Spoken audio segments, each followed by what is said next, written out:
Por si las moscas, vamos a hablar de Justo antes del final, la nueva novela del escritor Emiliano Monge. Me acompaña.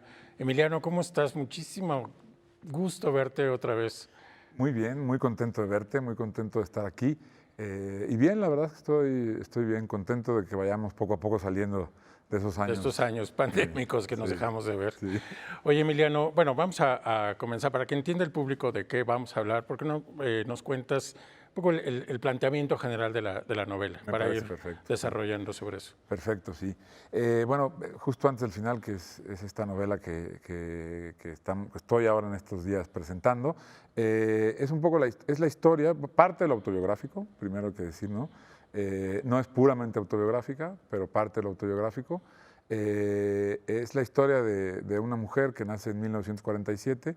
Se cuenta la historia de su vida, ¿no? Una mujer que nace en el seno de una familia que la invisibiliza, que en mitad del abandono, ¿no?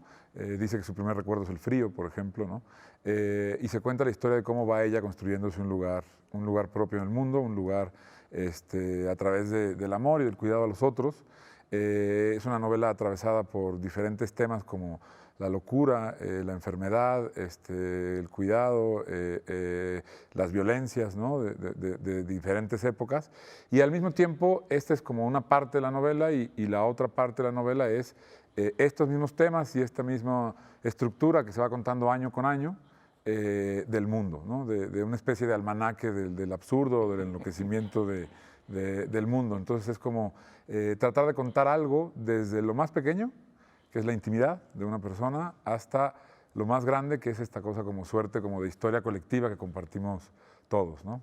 A mí, una de las cosas que me atrae mucho de esta novela es precisamente como este gran retrato de la locura, una locura que en el caso de esta novela es una locura familiar, en donde el abuelo del narrador o el padre de la protagonista es un psiquiatra que resuelve parte del enigma de Goyo Cárdenas, Sí. que es un asesino serial famoso, y bueno, que un psiquiatra, digamos, que aparentemente tendría que ser el modelo de la cordura, en realidad es un psiquiatra que está arrasado por muchas contradicciones, incluso adicciones, y que esa estructura familiar más una madre que es ausente y que decide también pues, abandonar este mundo en favor de unas ensoñaciones Sí, sí. digamos, bueno, y acercamiento a los orishas, Sí. deja unos hijos en unas circunstancias peculiares, un poco vulnerables, y crea, digamos, una genealogía de la locura, que eso es lo que me llama mucho la atención, Sí. en donde el narrador también está muy pendiente, tiene en el rabillo del ojo cuando todo se va a descomponer y será un caos. Sí, totalmente. No, además tienes razón, fíjate que ahora que lo mencionas, dices muy bien lo de la genealogía, ¿no? De la locura. Decían Jung, bueno, Jung, según Jung y, por ejemplo, Lacan, diferentes titanes del estudio de las enfermedades de la mente o del funcionamiento en general, que se necesitan 3 generaciones para que haya, por ejemplo, un cierto tipo de locura, ¿no? Es decir, si hay una cosa que se va gestando, que se va componiendo, que se va construyendo, ¿no? Porque tenemos esta idea a veces como muy caricaturesca de la locura. Sí, uno Alguien se en vuelve camino, loco, sí, sí. ¿no? Alguien se vuelve loco y camisa de fuerza, ¿no? Claro. Y es toda una cosa que se va gestando muy lentamente, que muchas veces nunca acaba en una explosión ni en un estallido. Es algo con lo que se vive, se convive, ¿no? Se está. Y sí, la novela es el seno de la, o sea, la familia en la que nace la protagonista, la madre, digo la madre del narrador, que además es mi familia, ¿no? Digamos, Claro. está inspirado todo en mi familia. Sí, o sea, realmente tu abuelo Realmente mi abuelo fue psiquiatra. un psiquiatra importante que tuvo que ver, por ejemplo, con el paso y ahí las contradicciones que señalas, ¿no? Con el paso de las terapias de electroshocks a las terapias farmacomédicas, a las terapias de píldoras y de pastillas, ¿no? Que es un momento importantísimo en México y en el mundo. Y también fue perito, perito médico de muchos juicios, entre ellos el de Goyo Cárdenas, que da lugar a sinsentidos, como que el otro día una periodista que no había leído el libro, yo creo, me preguntó, la primera pregunta que me hizo fue, ¿qué se siente ser nieto de Goyo Cárdenas? No sé. Digo, la locura Exacto, la locura se contagia por todos lados. Sí. Entonces, claro, este doctor que también está arrasado por sus propios temas de locura, un hermano esquizofrénico, una madre que había muerto de enfermedades mentales, y luego además la madre de la protagonista que también, como dices, abandona de cierto modo el mundo. Los hijos crecen, pues, como se dice, o sea, como la hierba, ¿no? a su aire, sí, ¿no? Y ella logra, la gran lucha de ella, la primera, y esto es parte de la novela también, es la de emerger del caos y otorgar cierto orden, ¿no? Y esto que es la historia, es también, para mí siempre es importante que los libros tengan, que esté en tensión la historia y la forma, ¿no? La forma en la que se elige contar, que es donde está la literatura, ¿no? Y de algún modo el protagonista, como dices, se hace la pregunta, la arrastra, la lleva en el rabillo aquí, en qué momento puede pasar, ¿no? Y también, por otro lado, la obsesión de entender por qué el abuelo, que trabaja con locos, de algún modo está buscando darle orden al caos de cada uno de ellos, ¿no? Y al propio, ¿no? Luego la protagonista que se dedica finalmente al psicoanálisis, pero en todo un proyecto de vida que va evolucionando, trabaja con muchas formas de las enfermedades, de lo que hoy llamamos capacidades diferentes, ¿no? Discapacidades desde sordos, mudos, hasta síndromes como Asperger, autismo, ¿no? Que es otra forma de buscar otorgar orden a otro tipo de caos. Y el narrador, que de algún modo trabaja con personajes de ficción. Cuando uno tiene una idea, tú lo sabes, cuando aparece una idea de un libro, es un estallido, un micro Big Bang, ¿no? Así es. Y lo que hace que eso se convierta en un libro es buscar darle orden a ese estallido, a ese caos, que es tratar de meterlo en un carril, ¿no? Entonces esta cosa de por qué está buscando, por qué tienen esta necesidad de encontrar orden en el mundo, ¿no? A mí me interesa mucho el psicoanálisis, Emiliano. O sea, realmente me parece un tema apasionante y creo que uno de los temas que recorre este libro es, bueno, por el lado la psiquiatría, sus límites, o sea, sus bondades y sus grandes límites, y el psicoanálisis como una forma de encontrar este lugar en el mundo y de poder un poco contener el caos que heredamos de nuestros padres o de nuestros abuelos, Tal cual, y que se ordenarlo. convierte en una especie de orden que no es perfecto, que es como la vida es como imperfecto y falible, pero que la protagonista, es decir, tu madre o la madre del narrador, Sí. logra más o menos controlar a partir de su propio proceso de psicoanálisis y de ella convertirse en una analista, además de tratar de controlar la locura, Tal cual. viendo las enfermedades en personas con capacidades diferentes, como sordos y otros ejemplos. Entonces, el tema del psicoanálisis es para ti, bueno, supongo fundamental también. ¿Tú te has psicoanalizado? Yo hice un proceso completo de psicoanálisis después de haber hecho 2 fallidos. O sea, ¿qué experiencia tengo? También me interesan los procesos fallidos. Sí, claro. Son importantes. Me interesa mucho. Además, obviamente, pues crecí en una familia donde donde mi madre pues era psicoanalista, entonces había una presencia. Curiosamente mi primer aproximación al psicoanálisis es antes de las terapias y es antes del proceso. Tuve la suerte de que mi madre es una de las pocas, o debe ser de las pocas psicoanalistas por la experiencia que tengo, que no psicoanalizaba en casa. Que eso es algo que yo agradezco profundamente, ¿no? Sí. Es decir, que era madre y ya, ¿no? Pero la biblioteca de mi casa, la mitad de los títulos eran de psicoanálisis, entonces yo empecé a leer cosas de psicoanálisis por interés. De hecho, en la parte del libro que hay como datos, varios de esos datos provienen de aquellas lecturas, libros, ¿no? De esos libros de psicoanálisis, o sea, porque además otro de los temas en el libro es el conflicto entre la psiquiatría y el psicoanálisis en el origen del psicoanálisis, ¿no? O sea, este pleito que dividió y que era encarnizado entre psiquiatras y psicoanalistas, ¿no? Que además es un conflicto, digamos, entre Familiar tu madre también, y tu abuelo. Tenemos que irnos a un corte y regresamos. No se vean, regresamos después de estos avisos.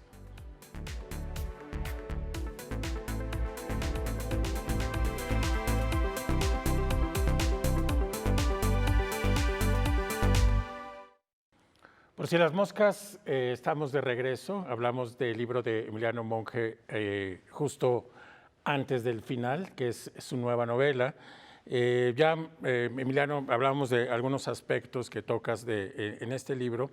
Otro que me parece importante, que es muy evidente, que es un libro sobre la madre, ¿no? Es un libro sobre la figura materna, como le llamas en un punto también, es como un polo que ordena todo el relato, pero también ordena toda la vida del narrador. Hay muchos libros sobre madres, hay muchas maneras de haber, se ha escrito de muchas maneras, creo que faltaba el tuyo. Es cuando pienso, digamos, en el tipo de madre que estás dibujando en este libro, pienso que es una madre muy revolucionaria, muy poco apegada a la imagen que tenemos de la madre mexicana. Monsiváis habría diseccionado esto de una manera muy inteligente, que estudió, digamos, también estos temas. Cuando estás escribiendo este libro, ¿qué otra literatura sobre la madre se te vino a la cabeza y qué estabas pensando? Pues fíjate que la verdad leí muchos libros. Digo, como dices, es un tema fundamental. La literatura, hay temas de los que no se puede evadir, ¿no? Sí, la familia es un tema. O sea, si pensamos desde el origen, o sea, la Odisea, que no solamente es un poema de la fuerza o solamente es un canto de la violencia, ¿no? También tiene ese momento fundamental en el que el rey llega a pedirle a Hércules que le devuelva al hijo, ¿no? Que por favor le devuelva el cuerpo destrozado, ¿no? Y él, que está enfurecido y que no quiere saber nada porque han matado a su primo y a su queridísimo Patroclo, ¿no? Es decir, acepta devolver el cuerpo cuando se postre el rey ante él, porque entiende el asunto de la familia.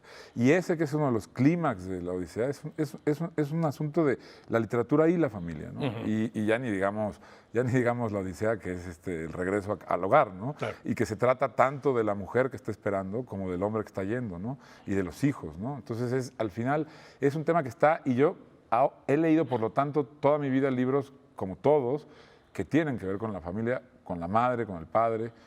Pero igual me puse como tarea antes de empezar, cuando ya estaba en mi cabeza lo que quería hacer, leí bastantes libros, ¿no? Me vienen rápido a la mente, como me dices, uno de Inoue, el escritor japonés, que se llama Mi Madre.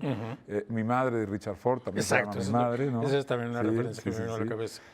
Y luego de varias escritoras, ¿no? Leí muchos libros de Annie Ernaux, francesa, que a mí me parece fundamental. Delfín de Vigan también, ¿no? Me parece fundamental.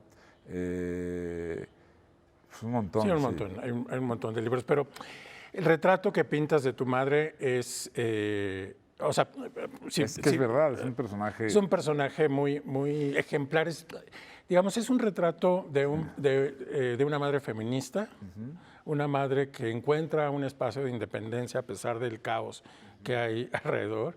Una madre, además, que gracias a la terapia en la que está, pero también a su forma de enfrentar el mundo, no solamente se hace exitosa económicamente, profesionalmente, y al mismo tiempo está llena de otras contradicciones. Pero, en fin, es un ejemplo de madre que es poco frecuentado en la literatura mexicana, creo. Muy poco, yo creo, ¿no? O sea, sí es una madre, yo diría que es una madre diferente, y el libro es diferente a los que hemos mencionado ahora, por ejemplo, ¿no? Sí, por ejemplo, de Richard Ford, totalmente por mencionar distinto, uno, ¿no? Claro, es una madre abnegada. Total, no. Que al final encuentra, al último de su vida, encuentra así un espacio de independencia. Pero y crece, ¿no? Pero ya Richard Ford está completamente lejos de ella, ¿no? De hecho, le toca como rumor, ¿no? Se siente mal por haberla abandonado. Y se siente como excluido de ese bienestar, ¿no? Sí. En cambio, no. En cambio, en tu caso, en el caso de este relato autobiográfico, hay un acompañamiento ahí súper interesante y un tipo de madre que es absolutamente fascinante. Porque además es el asunto del cuidado, ¿no? Del cuidado de uno y de los otros, que es lo que da pie como a... Sí, la verdad es que, y me cuesta, este momento en el que tengo que hablar de esto que hay en el libro, es difícil porque al final, o sea, uno de los motivos por los que hago este libro es por hacer un homenaje, evidentemente, ¿no? Otro es porque yo había escrito No contar todo, que es una parte de lo que soy, pero yo sé que si lo que soy está cargado de algo, realmente es de esa carga materna, ¿no? Sí, sí. Y en ese sentido, mientras en un libro, como No contar todo, estoy buscando respuestas, estoy buscando entender algo, estoy buscando explicarme algo, y eso se transmite al lector. Aquí, más que una búsqueda de explicaciones, hay una búsqueda, una necesidad de reconocimiento y de poner la luz sobre algo que me maravilla, que me genera mucho agradecimiento y mucho amor. Y ahí es donde te digo que me cuesta trabajo hablar, porque para mí ha sido fácil hablar siempre desde la racionalidad de mis libros.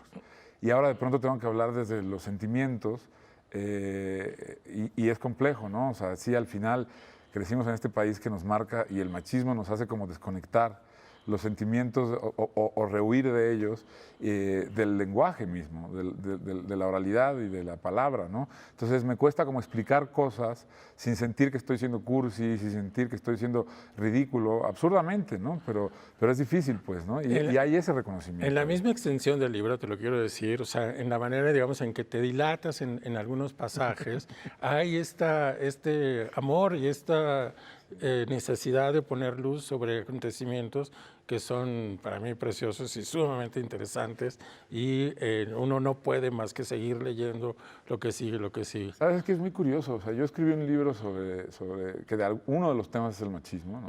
Las violencias heredadas. Que es el libro sobre tu padre. Que es el libro sobre mi padre y mi abuelo. Que es el anterior, sí. Exacto, que es No contar todo. Y te diría que después, al escribir que es sobre la madre, entendí mucho más. ¿Sobre quién eres? Sobre quién soy, pero además sobre los machismos. O sea, entendí más sin buscar lo que estaba buscando en el otro libro, en este libro, ¿no? Es decir, a través de precisamente ver en su dimensión el cariño y el cuidado, ¿no? Y pensar que la contraposición de eso, o sea, del machismo y de esa descomposición y de esas violencias, no está más que en un lugar que es en la construcción de una masculinidad sana, a la que se puede acceder solamente con una madre. Con amor, con el amor que te puede, aprender a vivir con amor, o sea, aprender de algún modo a cuidar, no sé, es que es difícil cómo explicarlo, pero es una dimensión como muy luminosa, ¿no? Como muy, y además cuando ves que alguien lo hace desde la nada, ¿no?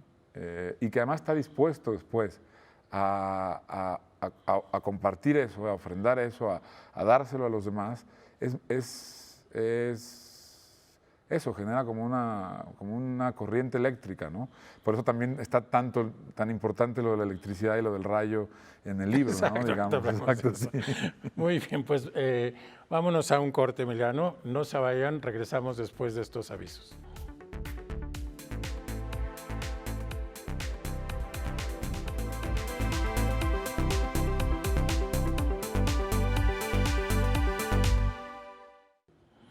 Por si las moscas, estamos de regreso. Hablamos de la novela más reciente de Emiliano Monge, justo antes del final. Emiliano, hay otra cosa que me llama mucho la atención, que me gusta mucho de tu libro, y es que también es una novela sobre la madurez del propio narrador. Es decir, en el mismo tiempo que describes el transcurrir de una madre, pues el narrador, el hijo, pues también se va haciendo adulto frente a nuestros ojos, y además está atravesado por un acontecimiento completamente fortuito, pero después nos enteramos que solamente los elegidos les pasa eso, y es que te cae un rayo. Sí, efectivamente. Y articula, bueno, al narrador y a ti, y articula parte del relato. Sí, no, por mala suerte me cayó un rayo, obviamente. Por buena suerte había testigos, porque estas son el tipo de cosas que nadie te cree, ¿no? Pero por suerte yo, después de que pasó todo y que medio volví, estaban estos dos amigos con la mandíbula en el suelo viéndome a través de una ventana. Sí, es una novela también de crecimiento, tal cual, ¿no? O sea, es porque al final, y eso sí fue inesperado para mí, no estaba dentro del plan original, pero claro, de pronto me doy cuenta que al contar año tras año, claro, tengo que contar también año tras año del narrador.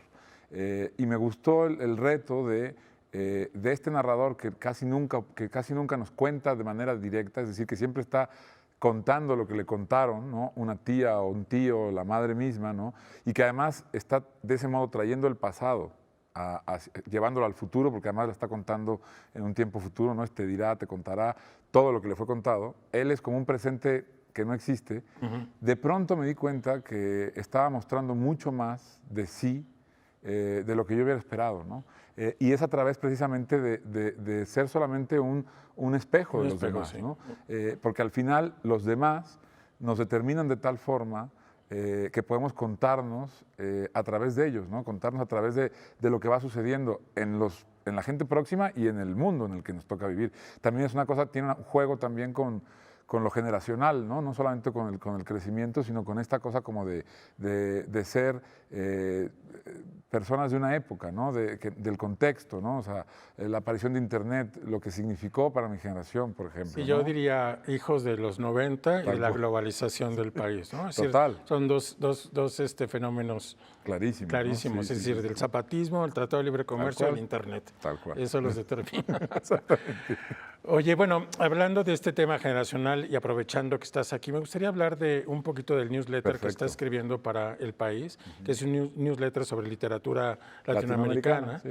en donde vas haciendo recomendaciones y lecturas de lo que vas viendo sobre tu generación o generaciones un poquito arriba y abajo, que pintas un panorama entrega tras entrega. ¿Qué es lo que estás haciendo ahí? Pues mira, la idea es, yo estaba muy cansado literalmente de la columna de política. Llevaba muchos años queriendo cambiar.